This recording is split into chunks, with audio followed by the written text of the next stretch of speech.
Israel के अंदर सब कुछ ठीक ठाक नहीं है। खासतौर से इजराइल के वज़ीर-ए-आज़म बिन्यामिन नेतन्याहू की मुश्किलें लगातार बढ़ती जा रही हैं। इस वक्त इजराइल के कई शहरों में बड़े पैमाने पर इजराइल के वज़ीर-ए-आज़म बिन्यामिन नेतन्याहू के खिलाफ एहतजाज और प्रोटेस्ट हो रहे हैं।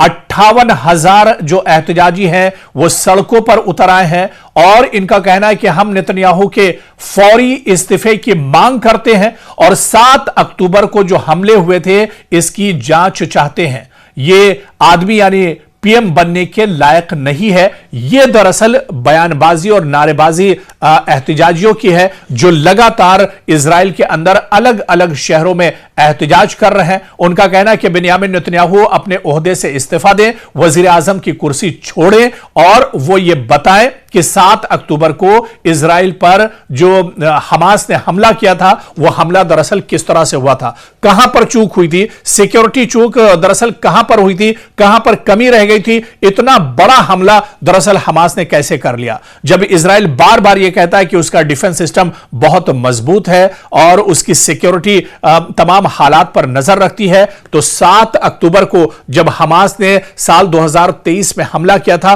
तो उस वक्त दरअसल यह हमला कैसे मुमकिन हुआ, इसका जवाब वजीर आजम बिन्यामिन नेतन्याहू दें। पहले तो वो अपनी कुर्सी छोड़े, अपना ओहदा छोड़े, वो वजीर आजम बनने के लायक नहीं है और उसके बाद तमाम जांच पड़ताल होनी चाहिए, उन्हें कटघरे के अंदर लाया जाना चाहिए, उनसे पूरी तफ्तीश होनी चाहिए। दरअसल इसकी मांग की जा रही है। बिन्यामिन नेतन्याहू दरअसल इसी तरह से परेशान नहीं है।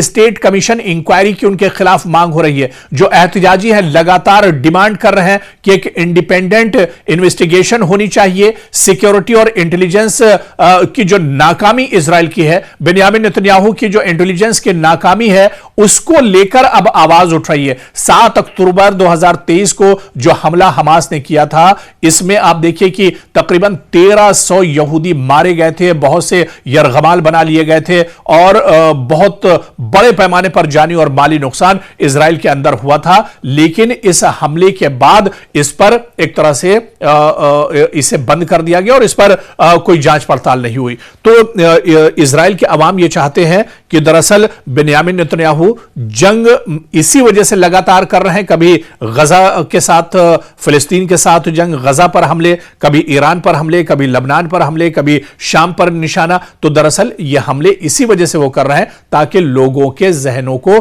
भटकाया जा सके और 7 अक्टूबर 2023 का हमास का जो हमला है, जिसके लिए दरअसल बिन्यामिन नेतन्याहू का फेलियर, उनकी नाकामी दरअसल सबसे बड़ी कसूरवार है, वो उससे दरअसल बचना चाह रहे हैं। तो अब अवाम बड़े पैमाने पर दरअसल इजराइल के अंदर अब हम एक तरह से एहतजाज कर रहे हैं और ये एहतजाज अलग अलग शहरों में पूरे इजराइल के अंदर हो रहे हैं, जहां पर दरअसल चाहे हैफा की बात करें, चाहे तल अवीव की बात करें, चाहे यरूशलेम की बात करें, हर जगह पर ये एहतजाज हो रहे हैं जिसमें हजारों और लाखों लोग इन एहतजाजों में शामिल हो रहे हैं और बिन्यामिन नेतन्याहू के खिलाफ लगातार आवाज उठाई जा रही है। एक सर्वे भी हालिया दिनों किया गया था और इस सर्वे में भी निकल कर आया था कि इजराइल के 56% से ज्यादा लोग दरअसल बिन्यामिन नेतन्याहू को अब दोबारा से इजराइल का वजीर आजम बनते देखना नहीं चाहते हैं। इजराइल के लोग नहीं चाहते हैं कि बिन्यामिन नेतन्याहू अब दोबारा से कुर्सी पर बैठे,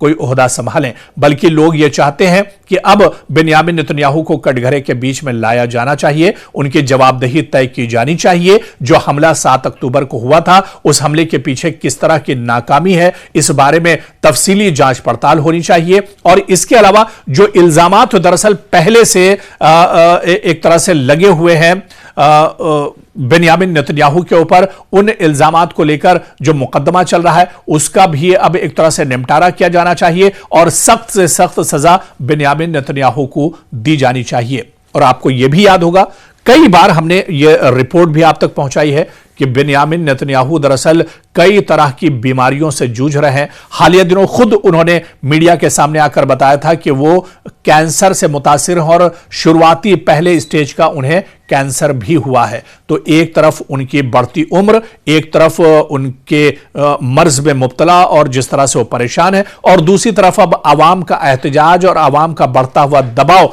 कहीं ना कहीं डोनाल्ड ट्रंप अब माफ कीजिएगा, बिन्यामिन नेतन्याहू अब बुरी तरह से दरअसल फंसे हुए हैं हैं और उनके ऊपर जहनी दबाव भी बहुत ज्यादा है। इसी वजह से आए दिन वो हॉस्पिटल्स के चक्कर भी लगातार लगा रहे हैं। यानी बिन्यामिन नेतन्याहू की परेशानियां काफी ज्यादा है। आगे खाई और पीछे गड्ढे जैसी सूरत हाल उनके सामने एक तरह से इस वक्त इजराइल के अंदर बनी हुई है।